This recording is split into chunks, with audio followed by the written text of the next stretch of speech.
Mike Carter exposes creatures, hybrids, cloned athletes, and mind control.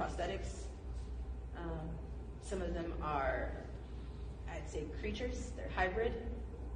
That does exist, where their DNA is taken, again, for cloning facilities, like hair shaved, teeth pulled out, DNA taken, things like that. So let's say they break their hand quickly.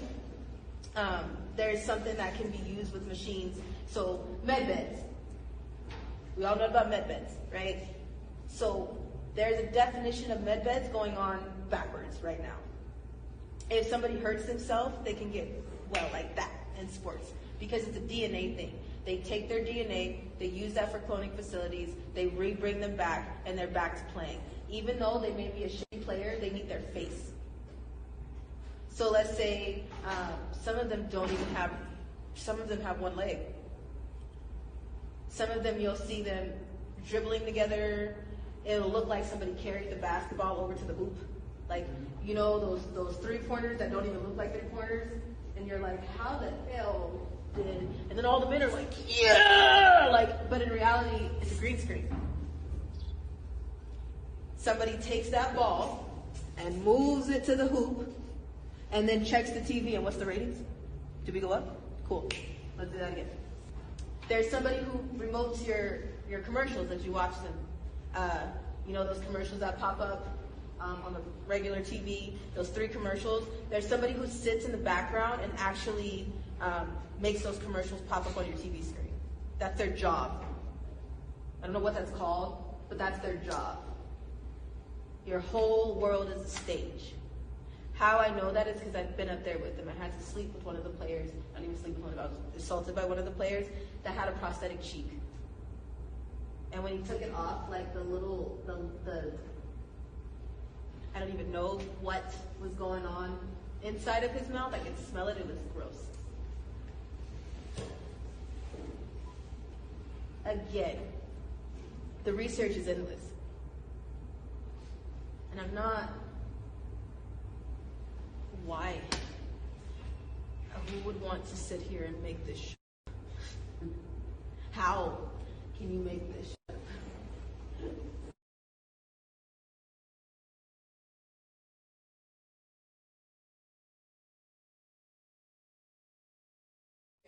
An example because it's a basic example. It's the most basic example that you can get on contracts like this, on blueprints like this, on the analogies that we're about to use. I'm going to use the military as an example.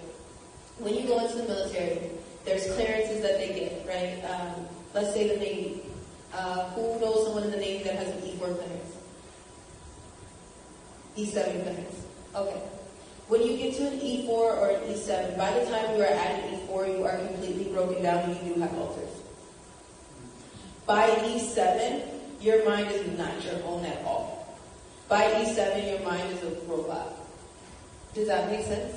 You are now, yes sir, no ma'am. You will stand in the cold even if that is abuse. I know at one point that the military does break people down to say, like, I need you to be a soldier. You know, there's some people who go into the military and their family puts them into the military. Like, you need discipline. You need to learn new things. You need to be able to fend for yourself, right? But by E4 in the Navy, they have passed that point of dissociative identity disorder. And what that means, if you do not know what DID is, it means that they have broken their mind, or split their mind, in a way that they now can, how can I say this? So let's say that soldier that you know. So when they leave, sometimes they're a really goofy person, right? Sometimes out of control, and you think that that's what's going to help them in the military, right? When they come back, that goofy person that you know is angry. Right? Have you ever seen that? Or that goofy person that you know, you can't get them to crack or smile for nothing. However, sometimes they'll act childlike if you bring something up to them, and maybe it'll just one day that they're like, oh, and you're like, oh my gosh, I thought that was going to break your face to smile again. Right? I didn't know we were still there. Like, I missed you. Have you ever had a situation with a kid who has been in foster care or through some type of trauma response? Sometimes they can be from 5 years old, some people really don't like it to speak on the teenagers because I feel like the teenagers are harder to get to because they've been broken down so much. By that time, your mind is already on another level because of what age you're at. But when you're broken down with trauma, it's easier to get to you, right? So has anybody ever had the situation, even with your biological child, where your child may come home and is going through something and you can look at them and say, that's not my child? Anybody ever went through that? Yeah. You can look at them and say, I know for a fact that's not my kid. There's a look in their eyes that is vacant. There's a look in their eyes that's angry or almost evil. And you're like, I didn't raise that. I know I may have messed up because what parent gets a memo book, right? But I didn't raise that. Do you know what I'm saying? Mm-hmm. And that saying comes out of your mouth. That's not my kid. Has anybody ever went through that? Yeah. Okay. Some that don't understand, their trauma reverts back to that time.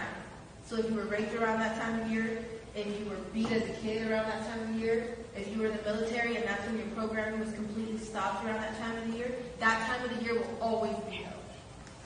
You'll notice it. The body remembers. You might not consciously say, you know what, oh, so died, so I'm going to be sad, probably. It's usually unconscious, but you still are having the same reactions. Your body's still responding the same.